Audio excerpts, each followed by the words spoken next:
ವಿಶ್ವ ಛಾಯಾಗ್ರಹಣದ ದಿನದ ಅಂಗವಾಗಿ ಬೆಂಗಳೂರಿನ ಕರ್ನಾಟಕ ಚಿತ್ರಕಲಾ ಪರಿಷತ್ನಲ್ಲಿ ಯೂತ್ ಫೋಟೋಗ್ರಾಫಿಕ್ ಸೊಸೈಟಿ 2 ದಿನಗಳ ಛಾಯಾಚಿತ್ರ ಪ್ರದರ್ಶನ ಆಯೋಜಿಸಿದೆ.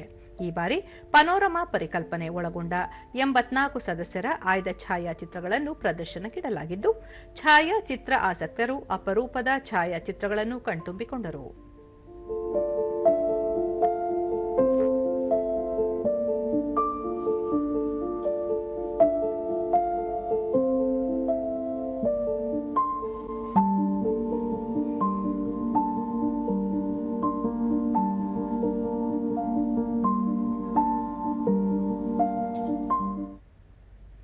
ದೂರದರ್ಶನದೊಂದಿಗೆ ಯೂತ್ ಫೋಟೋಗ್ರಾಫಿಕ್ ಸೊಸೈಟಿ ಕಾರ್ಯದರ್ಶಿ ಪ್ರೇಮಾ ಕಾಕಡೆ, ಸಂಸ್ಥೆ ಆರಂಭವಾಗಿ 25 ವರ್ಷಗಳನ್ನು ಪೂರೈಸಿದೆ.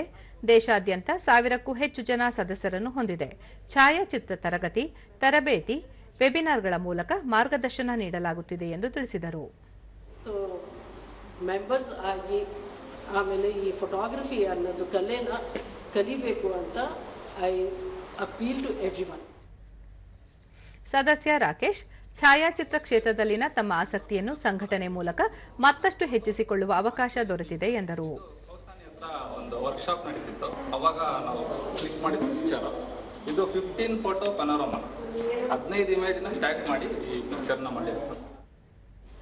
ಮತ್ತೋರ್ವ ಸದಸ್ಯೆ ನಿಖಿತಾ ಕುಲಕರ್ಣಿ, ಈ ಸಂಸ್ಥೆ ಮೂಲಕ ನಮ್ಮ ಛಾಯಾಚಿತ್ರಗಳನ್ನು ಹೆಚ್ಚಿನ ಜನರಿಗೆ ತಲುಪಿಸಲು ಸಾಧ್ಯವಾಗಿದೆ. ನುರಿತ ಛಾಯಾಗ್ರಾಹಕರ ಮಾರ್ಗದರ್ಶನದಿಂದ ಈ ಕ್ಷೇತ್ರದ ಬಗ್ಗೆ ಹೆಚ್ಚು ತಿಳಿದುಕೊಳ್ಳಲು ಸಾಧ್ಯವಾಗಿದೆ ಎಂದು ಹೇಳಿದರು. ಇದರಲ್ಲಿ ನಾನು ಪೋಲೋ ಇದನ್ನ ಯೂಸ್ ಮಾಡಿಬಿಟ್ಟು ಶ್ಯಾಡೋ ಪ್ಯಾಟರ್ನ್ಸ್ ಡಿಸ್ಪ್ಲೇ ಮಾಡಿದ್ದೆ.